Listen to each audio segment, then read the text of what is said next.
Hello viewers, তো আজকে বানাবো মাগুর মাছের ঝোল। এটা 350 ওজনের মাছ, 1000 টাকা কিলো নিয়েছে।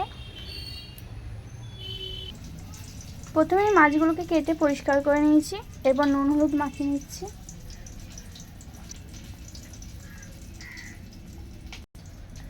নুন হলুদ মাখানো হয়ে গেছে।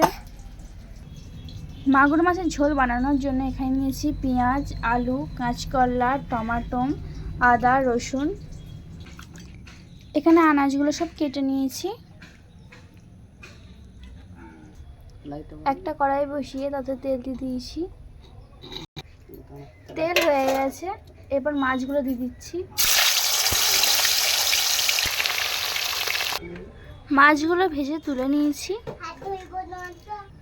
সেই তেলটাতেই তেজপাতা আর সোমবড়া দিয়ে দিচ্ছি। তাতে দিয়ে দিচ্ছি পেঁয়াজ,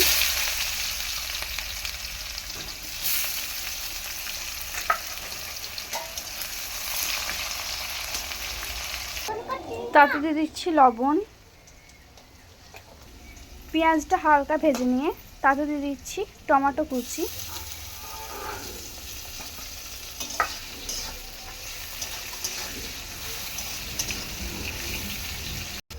টমেটো পেঁয়াজ ভাজা হয়ে গেছে, তাতে দিয়ে দিচ্ছি কেটে রাখা সবজি।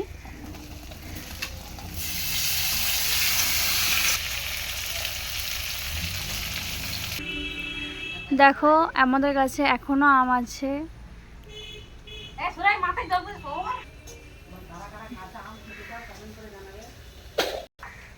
যারা যারা কাঁচা আম খেতে চাও তারা কমেন্ট করো,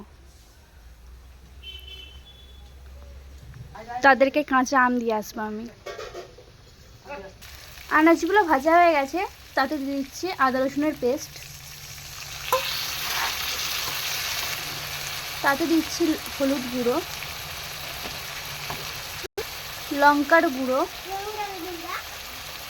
জিরে গুঁড়ো, ধনে গুঁড়ো। তাতে দিচ্ছি সামান্য জল।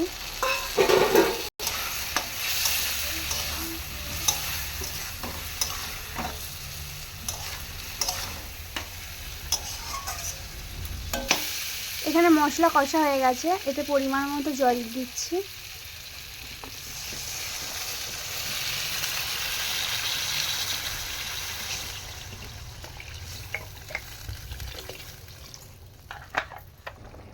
তরকারিটাতে এবার মাছগুলো দিয়ে দিচ্ছি।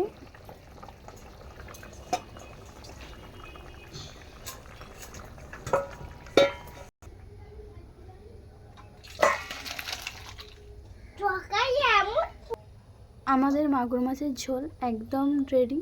খেতে কিন্তু দারুণ টেস্টফুল হয়েছে। ভিডিও ভালো লাগলে লাইক কমেন্ট করবেন। টাটা।